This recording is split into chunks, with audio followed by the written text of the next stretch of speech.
Hi, my name is Christopher Dwyer, and I have the good fortune of being the executive director of the Bowie Center for the Performing Arts, right here in beautiful Bowie, Maryland. About 8 months ago, my wife and I went on a trip, an anniversary trip, in October to Halifax, Nova Scotia. We had a wonderful time. It's a wonderful place. I recommend it. One of the places we visited was the Maritime Museum, and there I learned about the Halifax Explosion of 1917. Now, I've always been interested in stories. At the root of all theater, there lies a story. And so, of course, immediately my mind goes to what kind of story can be told about the Halifax Explosion? Well, really quickly, I came up with some ideas. And I wrote a play. And now I am working to get that play produced. The name of the play is Red Sky Over Halifax, and it is not only a play, but it's a musical, which obviously complicates things. You need a composer. But this play is based on a variety of different themes. There's love, there's loss, there's people who live their everyday lives moving unknowingly towards catastrophe. You know, I often think about and wonder, this is the question that's been going through my head. What would your life look like if one day you woke up and it was just a normal day and you were moving unknowingly towards the largest man-made explosion before the atomic bomb, which is exactly what the Halifax Explosion of 1917 was. Now, the play itself, it deals with love, loss, and the displacement of the Mi'kmaq people. And I've had such an incredible good fortune to connect with the Mi'kmaq people from Nova Scotia and Cape Breton and talk to them about what their perspective is, not only on the Halifax Explosion, but being the indigenous people of that area and suffering the effects of colonialism, which was as bad, if not worse, as it was here in America. As I mentioned before, I am the executive director of the Bowie Center for the Performing Arts, which means I have been through the production process on many different occasions.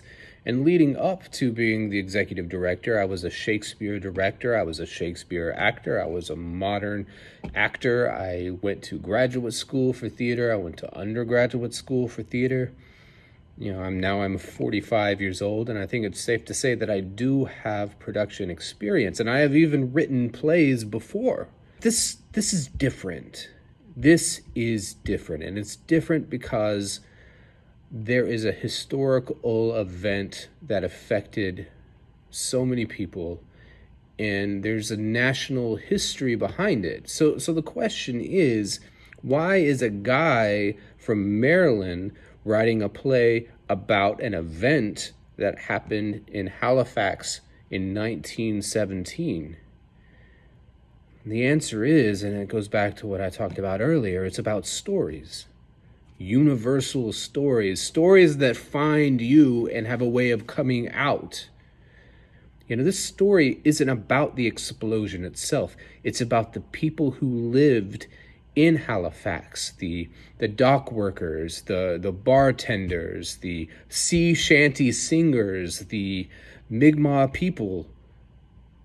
This is a story about them. It's not a story about boom. It's a story about them. And I've been finding a lot of other collaborators and a lot of people who are much smarter than I am to help me tell that story. With theater's a little bit of a different type of art form. It's one of the few that you actually have to have permission to do, meaning you have to get cast in a play or you have to be hired as a director for a play. You know, as an artist, a visual artist, you can paint a picture. As a musician, you can play out on the street. But typically, theater involves collaboration with a lot of different people, and a lot of permission is granted for you to be able to have that collaboration. So when I wrote Red Sky Over Halifax, I had some very specific collaborators in mind. And I'm talking about Emma Stevens, who I was then introduced to Carter Chiasson, and then also I was looking for some sea shanties, and a lot of them are in the public domain, but I specifically needed a sea shanty about the Halifax Explosion. And there was one sea shanty that I could find, and that was written by a band called The Longest Johns. So the arrangement that I came to with Carter and Emma was that, once I presented them with a full script and something tangible that they could see and that they approved of, was that, I could use their music for pitch and development purposes. I approached then The Longest Johns asking the same question, and surprisingly enough to me, they were also on board with using it for pitch and development purposes only, which means once it goes to commercial production, we're going to have a different conversation. But that only happened because I had something to show them.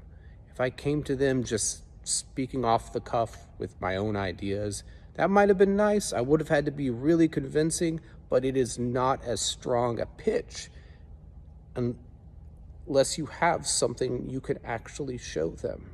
And I figured if they've put in the work, the least I could do is also put in the work myself. So where's this project gonna go? I don't really know.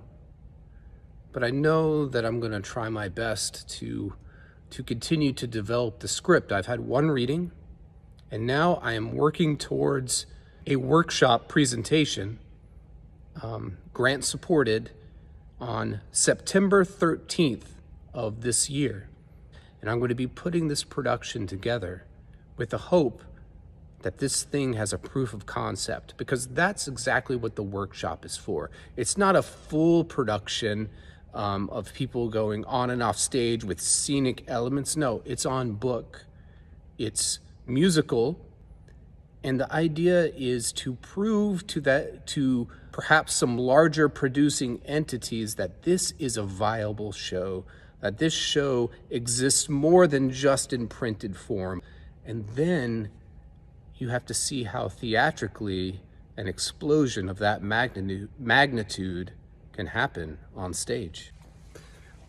So I hope you've enjoyed a little bit about learning about this project. I've enjoyed talking about it. It's been something that I've obsessed over the last 4 months, and it's moved rather quickly. So I will be hopefully making another video talking about the next steps.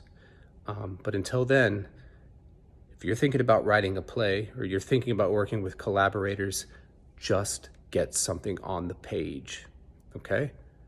Just do that. You only live one time. Make it happen. Thanks.